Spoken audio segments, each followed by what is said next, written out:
Good morning, actually good afternoon. I'm a little late. So today is Monday, and Bruce Kittle here with the Hidden Pearls Podcast, Center for Performance, and bringing you another Mindful Monday. I hope all of you guys are good, and for those of you who care about the Super Bowl, hope it went your way, whichever.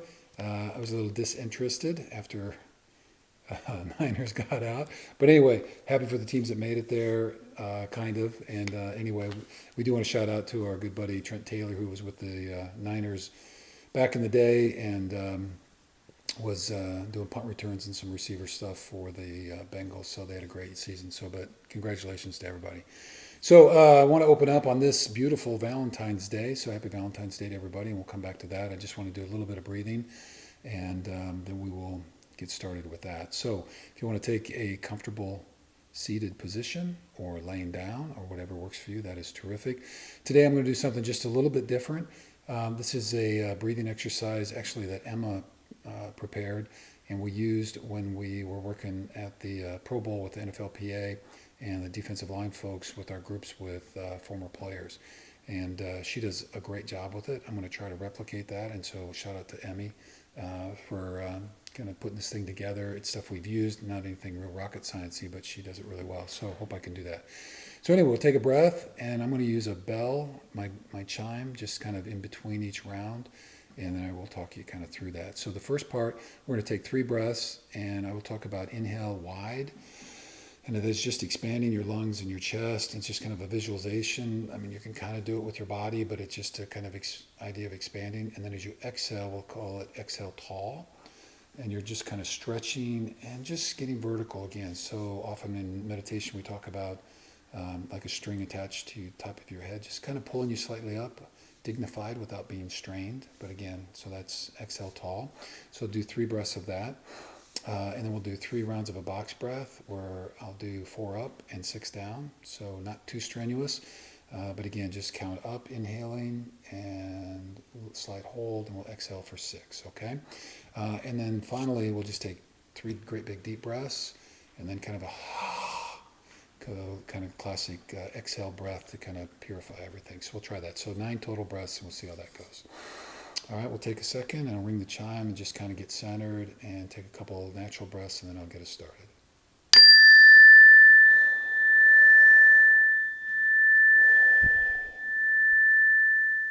Okay, as we're centered, so we will inhale wide, exhale tall. Inhale wide, exhale tall. Inhale wide, exhale tall.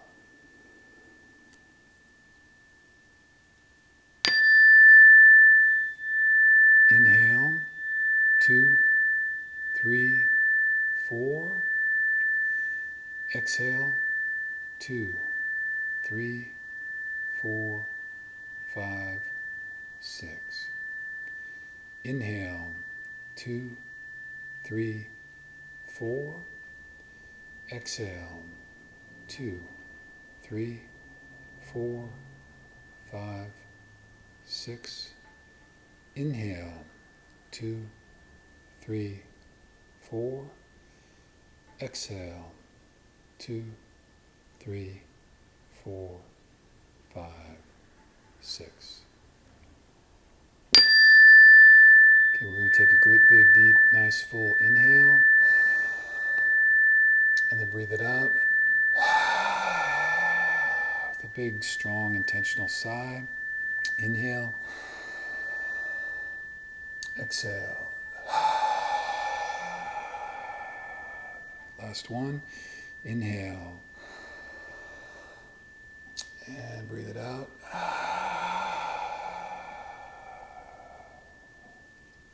And we will close.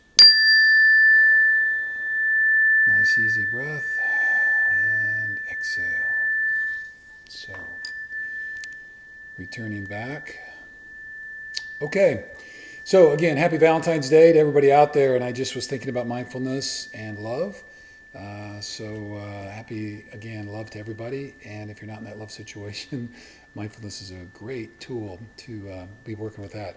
I was going to just a little spin off of a quote from Jack Kornfield. Jack is very much in the insight meditation modality and mindfulness, and has many books out there. And anyway, borrowed a quote from him. So it says this: in the end, just three things matter: how well we have lived, how well we have loved, and how well we have learned to let go. And so in a way, I think mindfulness helps us. And I guess as I was reading this quote, I liked it just because it mentioned the word love and that kind of stuff. But really, I think, it offers these three things, but how well we have lived, I think for a lot of people is kind of difficult to measure. And really, I think in the end, it's how well we learn to do the other two things that determine, honestly, how well we end up feeling that we've lived. And so what do I mean by that? Well, the first one is how well we have loved. And so in that mindfulness set, the thing about love is, and I guess it's in combination with learning to let go, is mindfulness teaches us and helps us to kind of let go of expectations. And in relationships around love, I think that's really helpful, that we can learn to kind of accept that we're responsible for our own thoughts and emotions, and we can make choices about how we respond to those things.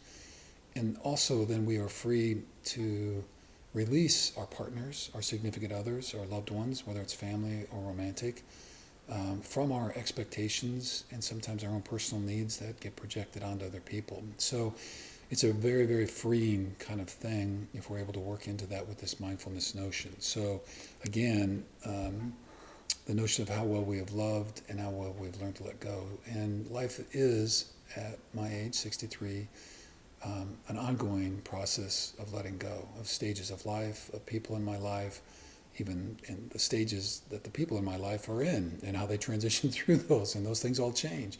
And therefore, my relationship to them has to learn to grow and evolve. And so we are constantly letting go of things in our own lives about ourselves, whether it's physical skills or other things that may be losing, and maybe things that are coming into our lives. And so being able to let go of those things and see them as transitions and a natural thing about life, I think gives us kind of a sense of peace. And again, the way we are able to let go about our expectations in love. And maybe that's the beauty of love on this Valentine's Day, is to free our partners from certain expectations. And I don't mean allowing people to mistreat us or any of those kind of things, but having to satisfy us in certain kind of ways, and that we are oftentimes responsible for some of our own happiness, to the degree to which we're able to be mindful about what those things are. So freeing yourself up, and again, encouragement to self-love and to be kind to yourself on this Valentine's Day, whether there's someone else in your life or not. And then with that foundation, being able to transfer that love, that freedom, and that self-care to others. So before we can pour out our cup, we got to fill our own cup up. So happy Valentine's Day to everybody. May there be more love and peace and kindness and justice in the world as we go forth. And may the ways in which we mindfully let go of expectations and suffering and bring into our lives more love, we are able to more powerfully share that love with others and ultimately help them live better, as well as ourselves. So, happy Valentine's Day. Hope you have a great week. And may the force be with you. Thank you.